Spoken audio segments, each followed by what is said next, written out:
Well, welcome to our first tipping point, the electronic version, where you can sit back and hear all the winners, we hope, of course, leading into this big Saturday. 3 states in play here, of course, Rose Hill, Moonee Valley and Doomben in Brisbane. So let's get cracking and have a look at the big race previews. Of course, plenty of rain around Sydney. We may be on course for a heavy track. Although if that does break, we may get towards slow, but we are looking, of course, for the wet track runners. We'll start off previewing with the Group 1 Galaxy at Rose Hill. And the intriguing thing here, of course, is that three of the better form runners in the race, Sessions, Snitsland and the back marker Bell Sprinter, who was fabulous in this race last year, none of them have actually raced on a track worse than dead. So that is the big puzzle for the punters, trying to come in, working out which of these good horses will handle the track at Rose Hill. So very intriguing. There are a lot of chances in the race. Snitsland is a 3-year-old and an early 4-year-old, did win trials on heavy and slow ground, so she should not be disadvantaged in the race. The real big query, of course, is the very headstrong, the former top liner, Rain Affair. How big a factor will he be? No doubt he'll go to the front, but he's back from 1,300 metres to a more suitable 1,100 metres. And all the punters know that he grows an extra set of legs in soft going. And remember, before collapsing in the Canterbury Stakes behind the now retired Appearance, Rain Affair won a barrier trial in slow ground by 11 lengths. So around about the $10 mark, keep a big watch there on Rain Affair. So too Tiger Tease. He has an outstanding record early in his prep, loves soft ground and drops 3.5 kilos from his run in the Challenge Stakes. Their chances out in the market, good one for the exotics, but the one I'm going to put on top is Sessions, around about the $9 mark. Expect this horse to fire second up and should be suited and should get through the ground. So in the Galaxy, Sessions on top for me at good odds, ahead of the long shot Tiger Tease, which will be close to $20. I'll leave Snitsland in for third and maybe Bell Sprinter with a big weight running home into fourth. But a good race for the Galaxy. Let's go now to the feature, Group 1 Rose Hill Guineas. And I must say I'm a little stunned by the early quote of Thunder Fantasy. Mark this one down, around $15 in early betting.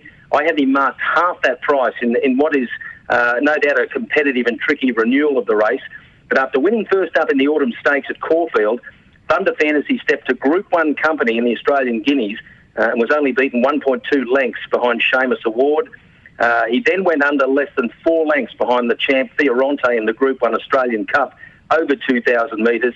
He got there very quickly in his campaign, as you can see. Now back to 3-year-old company.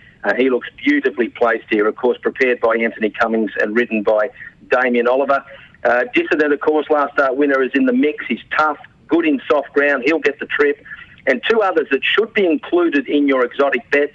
The Gold Coast trained Terranado. He'll run the trip right out, does handle soft ground. And the Group 2 Vars winner from the Melbourne Springs, Savvy Nature, just might be ready to do something third up at this trip. I'm not real keen on the New Zealand Derby winner, Puccini.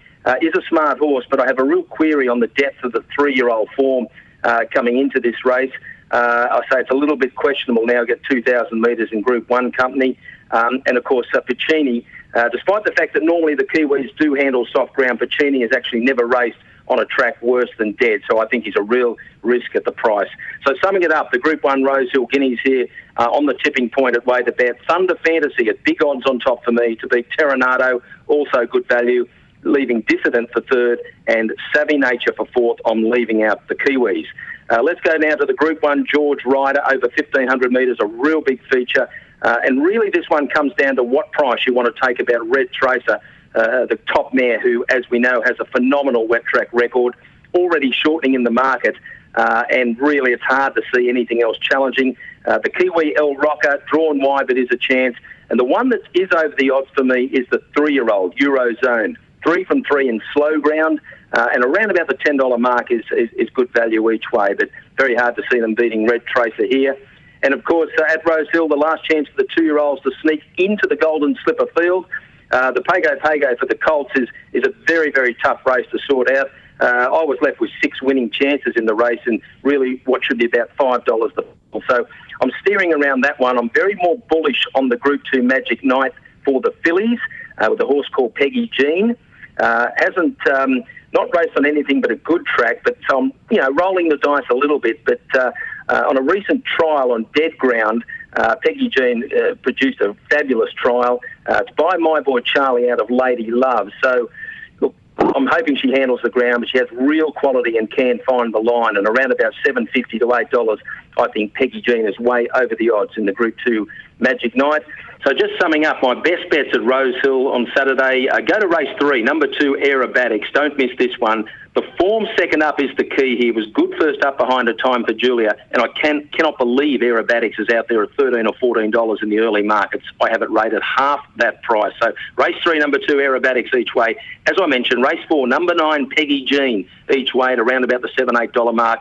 And the best each way special on a tough day at Rosehill in the Guineas, race 8, number 6, Thunder Fantasy all day. So that's our look on the tipping point at Rosehill. Let's go down to Moonee Valley.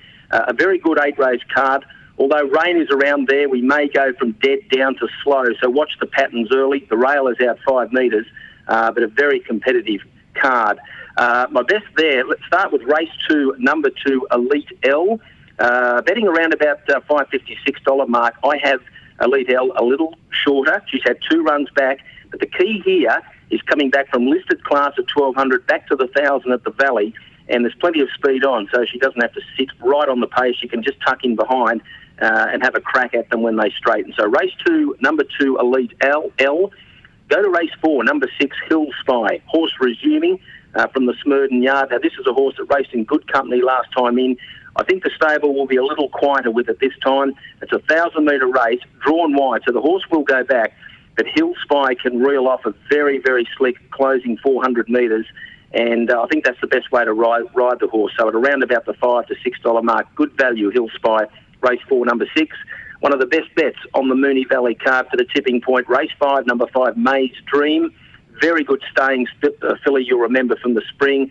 The second up record was outstanding. It was a good run first up, but now getting up to a middle distance. I think this horse is beautifully placed. Harry Coffey, the rider, takes 2 kilos off. And, she looks beautifully placed in this sort of race. If you can get 4, even close to $5, that's terrific shopping. May's Dream, don't miss it, race 5, number 5. And also race 6, number 10, another horse at good value around the $5.56 mark is Sweet As Bro. Now, the form here is terrific. Sweet As Bro beat Sistine Demon and Reparations in what was a very high-rating listed Kilmore Cup. Of course, you'll know Sistine Demon's won a stack of races in the last preparation. Reparations charged home in the National Sprint at Canberra behind the very good horse Messine. So that's a great form line for Sweet As Bro. It was good in a slowly run Group 2 Blamey as well, and that really sort of confirmed the form. The Sweet As Bro is going as well as ever, and the jockey Katie Mallion takes 2 kilos off. So race 6, number 10, Sweet As Bro. So they're the big 4 at Moonee Valley. Race 2, number 2, Elite L. Race 4, number 6, Hill Spy. Race 5, number 5, May's Dream. And race 6, number 10, Sweet As Bro. All at very good each-way value. And finally, on the tipping point here, let's go to Doomben. Again, it seems like it's been raining all week in Brisbane. We're looking at another heavy track at Doomben. But that track, of course, famously, I guess, always holds up well in wet ground. Go to race 4, number 7, Smiles for Layla. Again, on an each-way basis. This horse, Promising Stayer, has a habit of missing the start. It's done that in its last 2. It was a little plain last start, but 2 runs back, missed the start, yet ran centre desert to a nose over 2,200 metres. Now, it produces anything like that and gets away from the barrier. I think Smiles for Layla, $5 to $6 is terrific value in this race. And don't forget, it ran in group company in the last Queensland winter, so there's a bit of quality there. Also, race 5, number 6, Heart of Many, that did win second up in a midweek race and has a fabulous record in wet ground as well. And I think this horse will just train on and be very hard to beat again. Around about the $4.50 to $5 mark, doesn't have to lead. And the big factor here, whilst the class is up a little bit, drops 5 kilos back to 54 kg in a Class 6. So race 5, 6, Heart of Many. And we finished the big treble in Brisbane, race 7, number 1, Benny's Buttons. Not an easy horse to catch, this sprinter, but I think it's beautifully placed here off a quiet trial. It was good first up at the Gold Coast, and normally holds its form early in its preparation. Raced in Stakes Company late last year, so it has a bit of quality. And most importantly, 2 from 2 in heavy ground. So that's a credential that a lot of runners don't have. So pretty keen on Benny Buttons to bring us home at Doomben. So just recapping there, race 4, number 7, Smiles for Layla. Race 5, number 6, Heart of Many. Race 7, number 1 to bring us home, Benny's Buttons. So that's the look, Sydney, Melbourne and Brisbane for the tipping point here at Way2bet. Good luck to all the punters. Of course, this is the one-stop shop. Everything to go, all the news, all the prices, where to go to get the best value at Way2bet. And we'll see you next time.